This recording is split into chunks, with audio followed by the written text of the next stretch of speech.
नमस्कार, मैं हरेंद्र मिश्रा।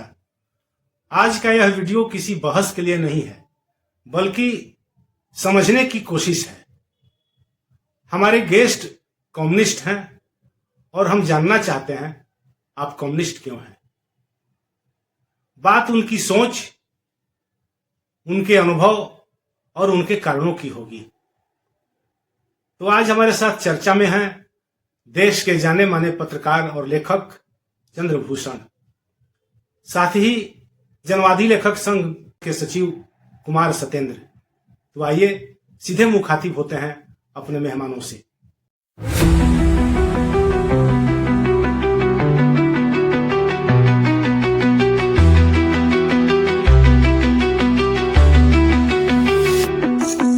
देखिए, अच्छा कम्युनिस्ट, बड़ा कम्युनिस्ट, खरा कम्युनिस्ट, सच्चा कम्युनिस्ट वगैरह जो शब्दावलियां आती हैं, उस तरह का तो कम्युनिस्ट मैं खुद को नहीं पाता। अगर किसी विशेषण के बिना कम्युनिस्ट अगर खुद को कहना हो, तो उस तरह का कम्युनिस्ट मैं खुद को महसूस करता हूँ। और काफ़ी पहले से, जब मुझे कम्युनिज्म के बारे में कुछ पता भी नहीं था, उस समय भी जो लोग कम्युनिज्म के बारे में जानते थे, उनका कहना था कि लगता है कि आप कम्युनिज्म से प्रभावित हैं, जबकि मुझे पता नहीं था।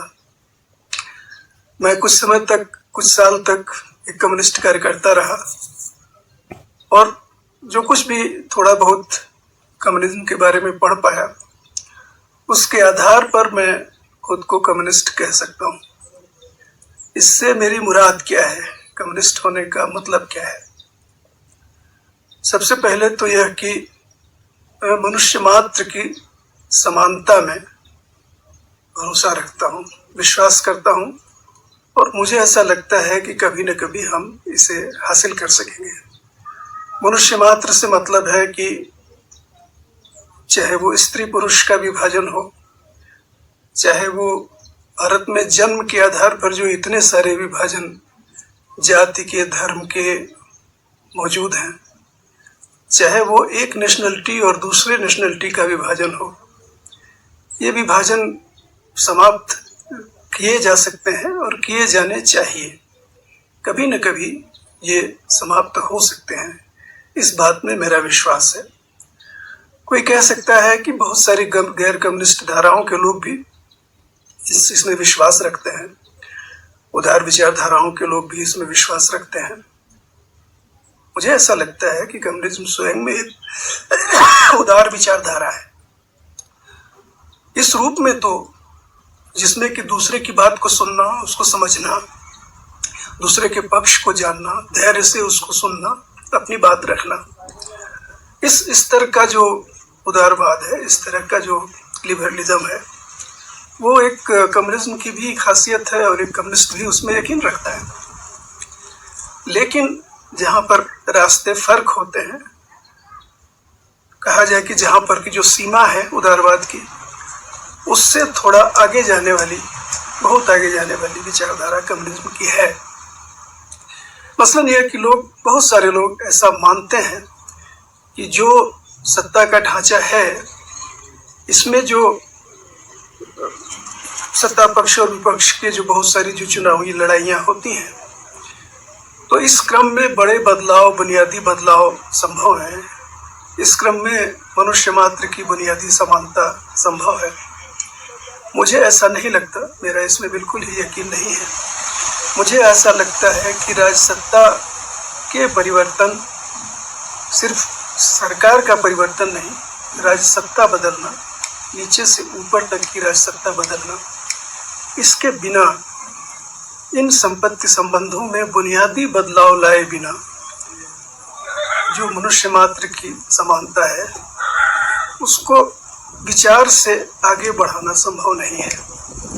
भारत में जैसे अभी हम दो पूंजीपतियों का राज देख रहे हैं, अंबानी और अडानी का, पूरी दुनिया में इसी तरह से जो भी पूंजीवादी समाज हैं, क्रमशः कम होती हुई संख्या, कहीं 1, कहीं 2, कहीं 4, कहीं 400, क्रमशः कम होती हुई जो पूंजीपतियों की जो संख्या है, वह संख्या ही राज कर रही है, और वो किस घृणित स्तर तक राज करने के काम में जा सकती है, यह हम फिलहाल भारत में देख रहे हैं।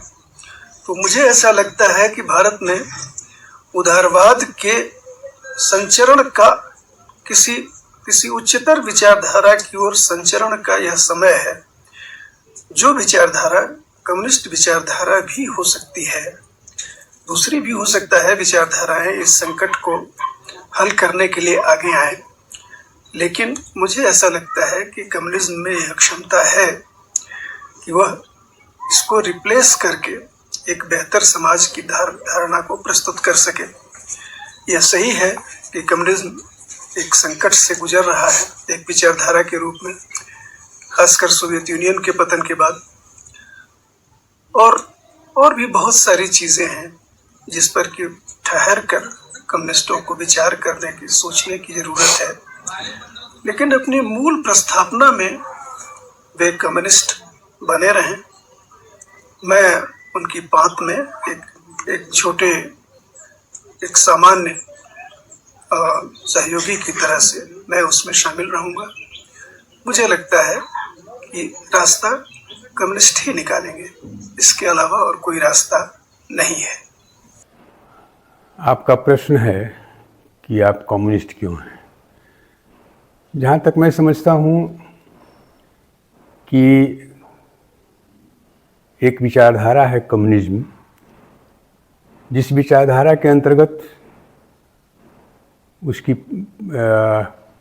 उस विचारधारा की परिकल्पना है कि एक दिन वर्गहीन समाज की स्थापना पूरी पृथ्वी पर की जाएगी, होगी, और साथ ही एक ऐसे समाज का निर्माण होगा जिसमें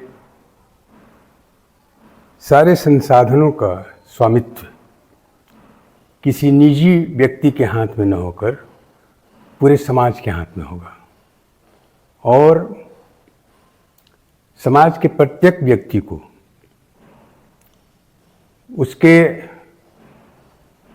उसकी योग्यता के अनुसार काम दिए जाएंगे और उसकी आवश्यकता के अनुसार उसे मजदूरी दी जाएगी या उसका मेहनताना दी जाएगी। अब ये जो परिकल्पना है, इसे पूरा करने में वक्त लगेगा, लेकिन इस विचारधारा को जो मानते हैं उन्हें आमतौर पर कम्युनिस्ट कहा जाता है। यानी कि कम्युनिज्म की विचारधारा को मानने वाले, उसे प्रचारित प्रसारित करने वाले कम्युनिस्ट कहलाते हैं। आपने पूछा कि क्या आप कम्युनिस्ट हैं। इस मामले में जहाँ तक विचारधारा को मानने और उसे प्रचारित प्रसारित करने का मामला है, मैं कम्युनिस्ट हूँ।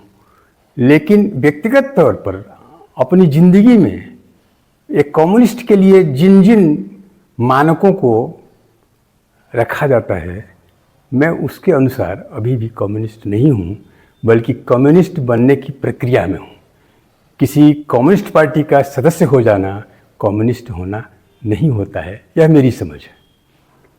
तो आप मोटे तौर पर कह सकते हैं कि चूँकि मैं वैज्ञानिक विचारधारा और जो कम्युनिज्म का विचारधारा है उसे मानता हूँ, तो मैं कम्युनिस्ट हूँ। और